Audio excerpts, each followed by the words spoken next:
This is Michael Orrell from MobileBurn.com, and today I have with me the HTC Hero for Sprint. It's Sprint's first Android-powered smartphone. Going to take a look at the physical design first. On the left-hand edge here, you see we've got volume control, nothing much else. 5-megapixel autofocus camera on the back. Up top here, there's a honest goodness 3.5mm headphone port, so you can plug your regular headphones in without an adapter. On the right-hand edge, absolutely nothing other than this chrome trim. On the bottom, the normal HTC mini USB port for data and power. The front of the device is fairly plain. You'll notice that there's no bent chin on the Sprint version of the HTC Hero, unlike the European spec device. The controls are very nice up here. There's a fairly large trackball here. Nice well-defined buttons for call send and call end, which also doubles duty for power.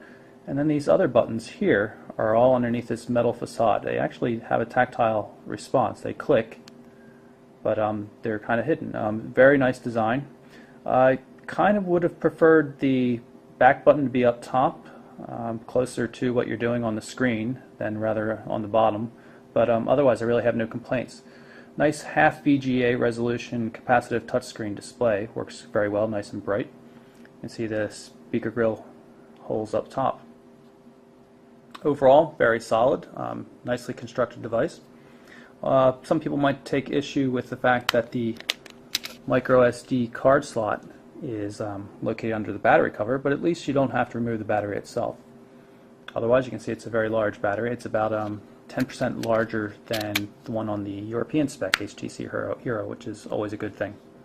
When you first turn on the Hero, you're confronted by a lock screen. You have a couple of options here. You can either grab the screen and pull it down to expose the normal home screen, or you can actually get into the device a little bit more easily, perhaps just by hitting the menu button twice.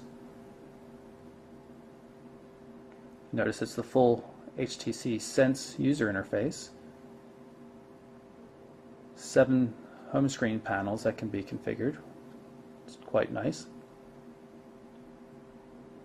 3G EVDO Rev-A connection, so data speeds are pretty good. One of the great things about the Sense screen here is that you can actually have scenes predefined configurations of all your widgets and everything like that. So right now we have the travel scene loaded up, but you can pull the default HTC scene up, and in a couple of seconds you'll see the home screen configuration, all 7 panels, become reconfigured. What this means is you can then go through and do customizations as you like, rearrange things exactly the way you want them, and then save it and go back and forth between any number of home screen layouts. It's kind of like Nokia's method for S60, where you can switch maybe between a work or a play version of the home screen. I'm going to give you a quick demo of some of the widgets on the home screens. We have a blank home screen panel. We're going to add one of HTC's widgets to it. I'm going to take the bookmarks, and as you can see there are multiple versions of the widget. We're going to choose this one here. And this is a full page widget, so it takes up the entire home screen and there's no positions for the user to choose. You can see we can swipe back and forth and look at some of the other widgets. This is a messaging widget, full screen music widget, people widget where it has your favorite contacts, stock quotes, Twitter feeds, and here are a bunch of assorted widgets. You can see we've got one for a setting for Wi-Fi. There's a small clock here. There's numerous different sizes and styles of clocks. This is a shortcut to one of the applications. This is a shortcut to a particular contact record. Small version of the stock market, and I'm going to add another shortcut here to a Gmail label. We're going to have it show all of our starred messages. So now as soon as we type or tap on this icon, we get all of our starred Gmail messages. If you want to get rid of a widget that's on the screen, you just long press on it and drag it down to the bottom of the screen where it says remove.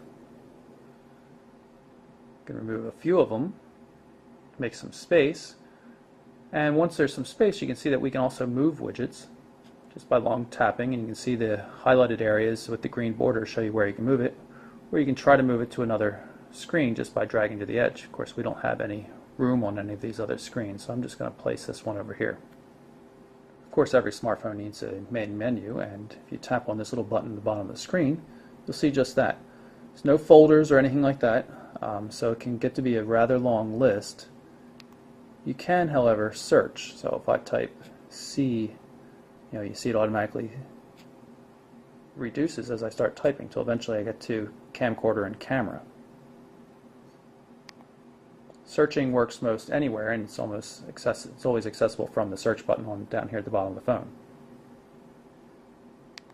You can also bring up settings, just so you can get a quick look at how they're organized. Wireless controls for, say, turning on Wi-Fi or something like that. Phone information. See, we're running 1.5 of the firmware, which is Cupcake-based firmware, HTC Hero. I'm going to show you how status messages work on the Hero. You notice on the lock screen you get your most recent status message. I've got a new message from another man. We can take a look at that by, you can see we have up here on the top on the status line. If I grab the status line, we can actually take a look at the individual status messages. And you can see we've got a new text message, new Exchange emails and things like that. If I just tap on the status message, it brings up the appropriate application. If you just want to get rid of the notifications, most of them can just be cleared simply by hitting the clear button. So that's our look at the hardware design and user interface for the HTC Hero for Sprint. Stay tuned for deeper looks into some of the applications like messaging, the web browser, maps, and the camera application. It's HTC Hero for Sprint. I'm Michael Orrell for MobileBurn.com.